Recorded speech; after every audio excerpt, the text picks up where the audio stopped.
नमस्कार साथियों, मैं कृष्णा राष्ट्रवादी आज आए हैं ग्राम नगलाखेड़ा में और बात कर लेते हैं। चुनावी माहौल है डिवाई विधानसभा में। 10 फरवरी को मतदान होना है, तो उसके बारे में जान लेते हैं। यहाँ पर अज्ञानिपक हमारे बुजुर्ग और कुछ युवा साथी हैं, इनसे जान लेते हैं कि इस समय डिवाई विधानसभा में 3 कैंडिडेट हैं। एक बीजेपी से हमारे सीपी सिंह हैं और बीएसपी से केपी सिंह हैं और हमारे सपा से हरीश लोधी जी हैं। आप किस तरफ जाओगे और क्यों जाओगे? हम हरीश भाई की तरफ जाएंगे क्यों जाएंगे?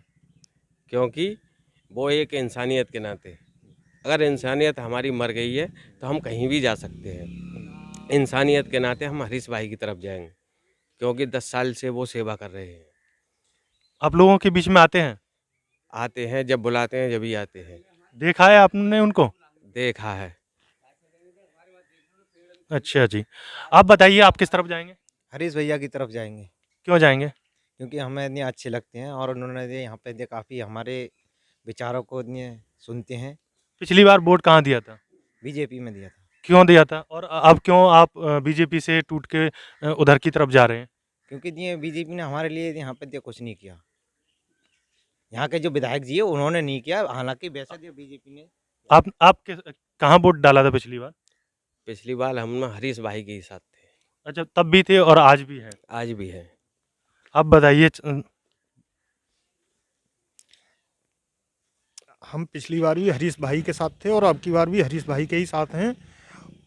वो अच्छे व्यक्ति हैं, हमें पार्टी से कोई लेना देना नहीं है। हमारे लिए जो भी अच्छा व्यक्ति दिखेगा उसके लिए वोट करेंगे। आपका क्या मानना है? आप बताइए, अपने विचार व्यक्त कीजिए।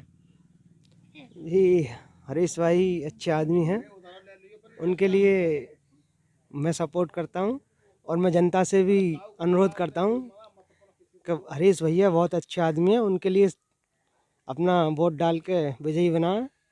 और वो अच्छा अच्छा, आप बताइए बाबा कि आप किन को चुनेंगे?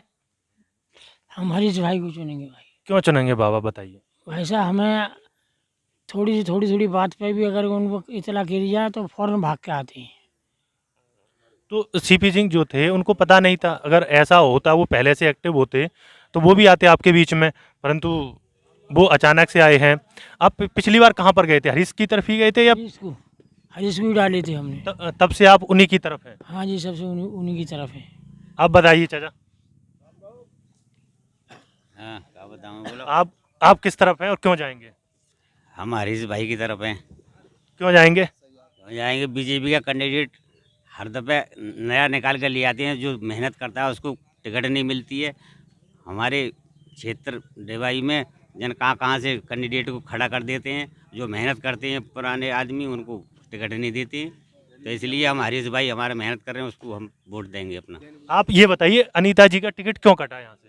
अनीता जी का उन्होंने कुछ विकास क्षेत्र में नहीं किया, जनता की कुछ सुनी नहीं, इसलिए हम उनसे तो कट फिर गए। बीजेपी ने तो कैंडिडेट बदल दिया, अनीता की जगह पे दूसरे कैंडिडेट को दे दिया, तो फिर आप बीजेपी की तरफ आप क्यों नहीं जा रहे? हम इसलिए नहीं जा रहे, अनीता जी आई थी 14 दिन में विधायक होकर अपने घर वहाँ चली गई, विधायक बन गई। अब ये आए, ये 15 दिन में विधायक बन के अपने वहाँ राजघाट जाके बैठ जाएंगे। हम क्षेत्र में यहाँ डिवाई क्षेत्र में बैठे बैठे देखेंगे कहाँ है हमारा विधायक। तो हम, तो ये आते हैं? हमारे हरीश भाई डेली डिवाई में रहते हैं। आप लोगों के बीच में आते हैं? हाँ, खूब जब चक्कर मारते ही रहते हैं। आप बताइए, किस तरफ जाएंगे? हम जाएंगे भाई हरीश भाई के साथ में, क्योंकि जब जब कभी भी हम पे आफत आई, ये जब तो विधायक नहीं थे, विधायक ना होने पर हमारे साथ में आके खड़े हो जाते हैं और मदद करी है। हम बहन जो कई चीज़ों में हम फंसवा दिए गलत में, और फिर भी हमारे हरीश भाई को हमने फ़ोन किया, तुरंत आके खड़े हो गए और हमें मदद करी। तो बताओ, हम अनीता से भी हमने मदद करवाई, नहीं अनीता ने भी नहीं हमारी एक भी सुनी। आपको क्या लग रहा है कि इस बार कौन जीतेगा डिवाई विधानसभा से? हरीश भाई जीतेंगे। आपको जैसे क्षेत्र में आपको पता चलता है कि जैसे क्षेत्र में घूम के किसका इस बार ज़्यादा रुझान है? हरीश भाई का अच्छा रुझान है, इसलिए कैंडिडेट ये बढ़िया निकाल के नहीं लाती। बीजेपी। अच्छा, आप किस जाति से आते हैं? हम LR जाति से आते हैं। जो लोधी जाति है वो तो बीजेपी की काफ़ी कट्टर रही है, फिर आप दूसरी तरफ क्यों जा रहे हैं? हमारे हरीश भाई भी तो लोधी जाति के कट्टर नेता हैं। अच्छा, इस वजह से आप उस तरफ जाना चाहते हैं? जी हाँ। ये था ग्राम नगलाखेड़ा का। इन्होंने अपना रुझान बताया कि ये सभी जो हैं हरीश लोधी जी के साथ जाते हैं, क्योंकि ये वो उनके साथ में आते हैं, बीच में पिछले 10 सालों से मेहनत कर रहे हैं। इस वजह से लोगों का रुझान बदला है। पिछली बार भी इन लोगों में से बहुत सारे लोगों ने पिछली बार भी हरीश लोधी जी को वोट दिया था, वो इस बार भी देना चाहते हैं, क्योंकि वो लगातार 5 साल से हारने के बाद भी वो इनके साथ में जुड़े रहे। इन लोगों का यही कहना है